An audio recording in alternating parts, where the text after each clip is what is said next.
যেমনি অভিশাপ দিলেন মা, ভোলা না অঝোর সুরে কাঁদছেন আর বলছেন, প্রভু তুমি আমায় শেষ পর্যন্ত অভিশাপ দিলে, কিন্তু শুনে রাখো কৃষ্ণ, আমি যদি তোমায় সত্যি ভালোবেসে থাকি, আমি যদি তোমার সত্যি ভক্ত হয়ে থাকি, তবে ওই পৃথিবীর মাটিতে আমি একা যাব না, তুমিও আমার সঙ্গে যাবে। ভগবান বলছে, কি বললে? আমিও তোমার সঙ্গে যাব ওই পৃথিবীর মাটিতে নরক যন্ত্রণা ভোগ করতে। তবে মহাদেব, তুমি যখন বলে ফেলেছো, তখন আমি ওই পৃথিবীর মাটিতে যাব, কিন্তু আমি একা যাব না। তুমি যেদিন তুমি আমায় ওই পৃথিবীর মাটিতে গিয়ে তপস্যা করতে করতে আমায় সন্তুষ্ট করবে, তবে আমি পৃথিবীর মাটিতে যাব, নচেত কিন্তু যাব না। তুমি যাও পৃথিবীতে জন্ম নিয়ে তুমি আমার নাম করো। সেই অভিশাপ পেয়ে দেবাদিদেব মহাদেব জন্ম নিল অদ্বৈত আচার্য। অদ্বৈত আচার্যের যখন 52 বছর বয়স, তখনও পর্যন্ত আমাদের ভগবানের আবির্ভাব হয়নি মা। যখন 52 বছর বয়স অদ্বৈত আচার্যের,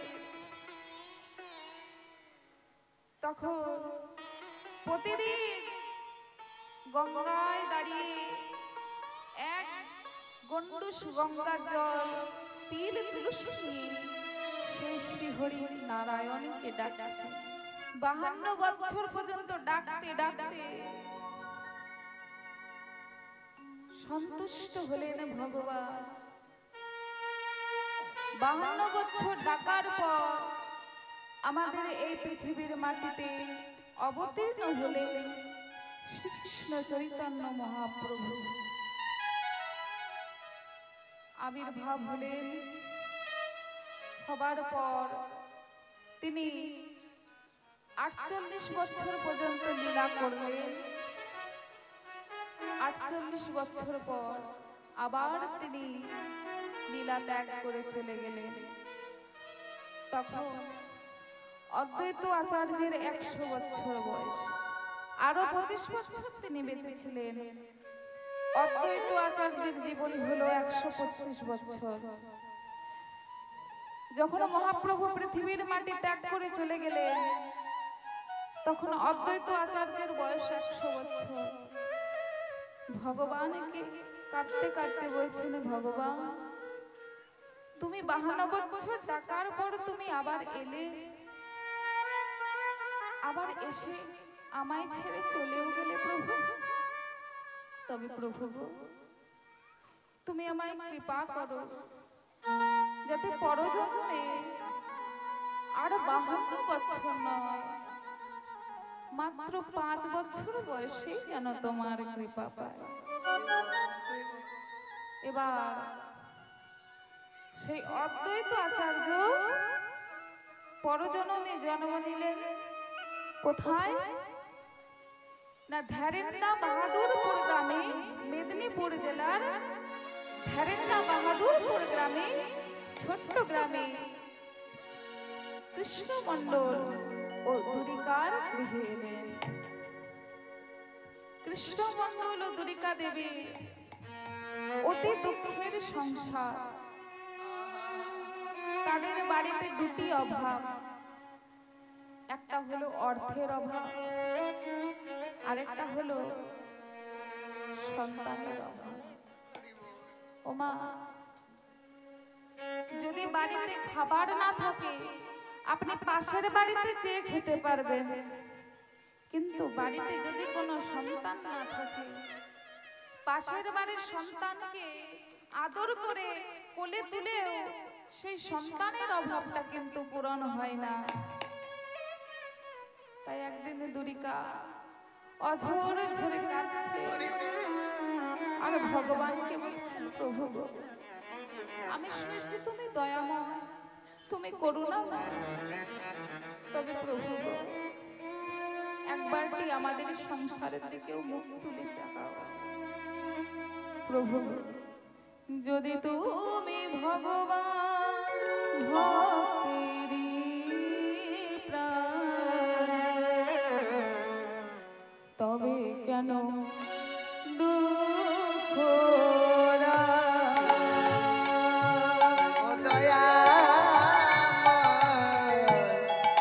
তবে কেন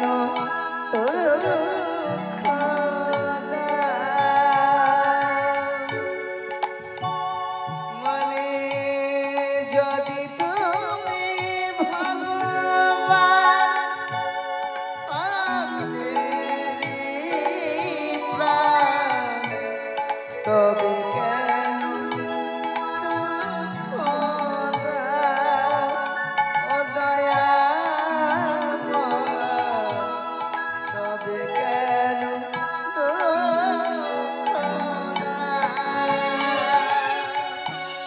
যদি তুমি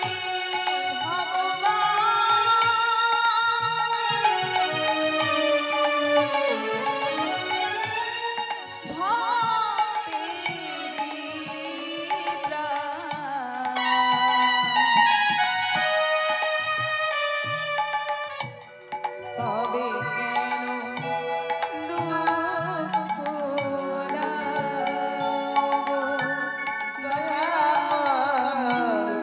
তবে কেন দুঃখ যদি তুমি ভগবান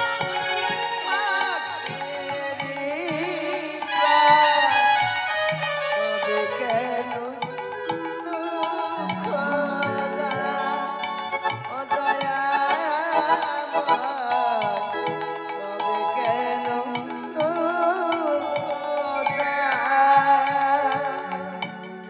তুমি যে কামনা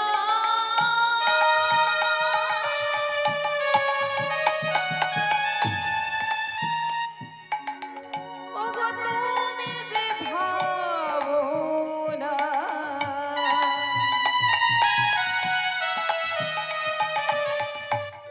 তুমি যে ভক্তেরি প্রাণ, তুমি যে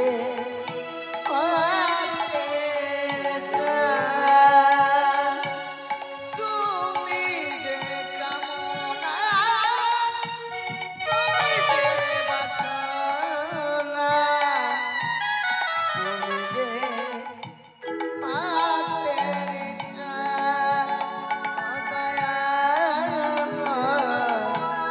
তুমি যে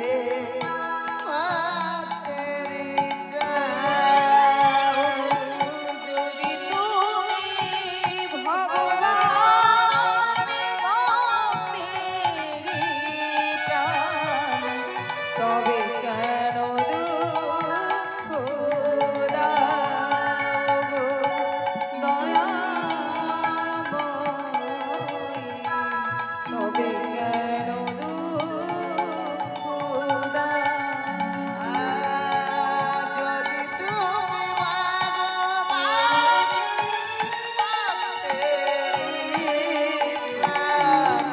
তবে কেন দুঃখ ও দয়াময়, তবে কেন দুঃখ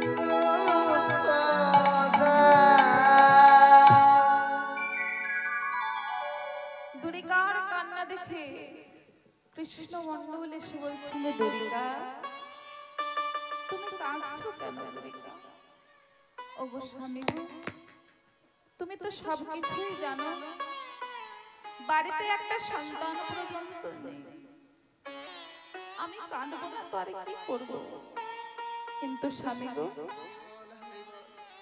আমি শুনেছি জগতের নাথ তিনি জগন্নাথ, তুমি একবারটি উড়িষ্যার পুরীধামে চলে যাও, সেখানে গিয়ে জগন্নাথ দেবকে তোমার মনের কথা জানিয়ে এসো, দেখবে জগন্নাথ দেব ঠিক একটা না একটা উপায় করে দেবে।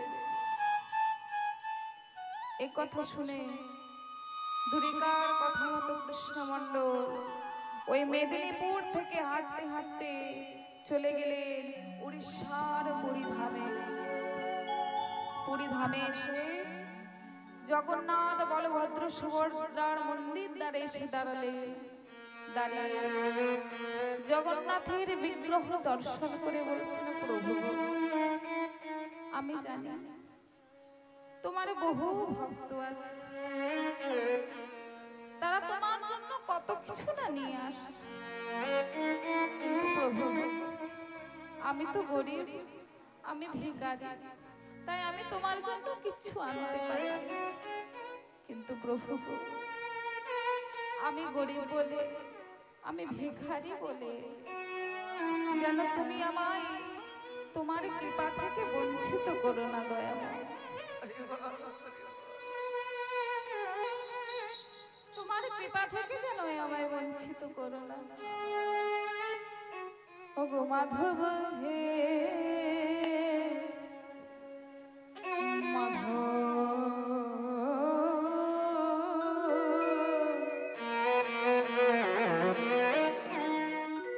বহু তুমি নতি করুত, ওগো মাধব হে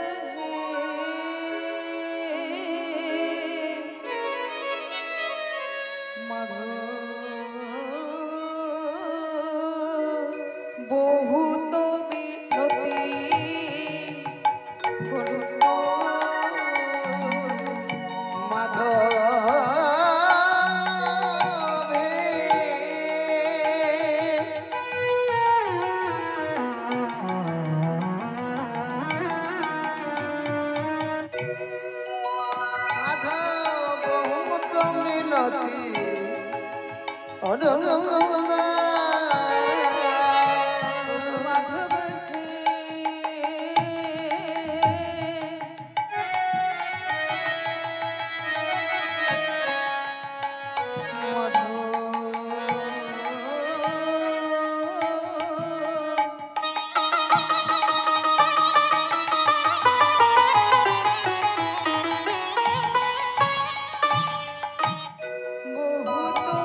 আমি এসেছি দয়া যেন ছেড়ো না মাধব। আমি বড় আশা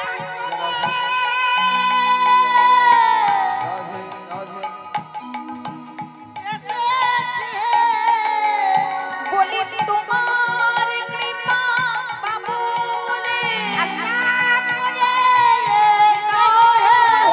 তোমার কৃপা পাবো বলে বড় আশা করে এসেছি হে তোমার কৃপা পাবো বলে আশা করে এসেছি হে তোমার কৃপা পাবো বলে আশা করে এসেছি হে তোমার কৃপা পাবো বলে আশা করে এসেছি হে আমার দয়া দয়া যেন ছেড়ো না মাধব।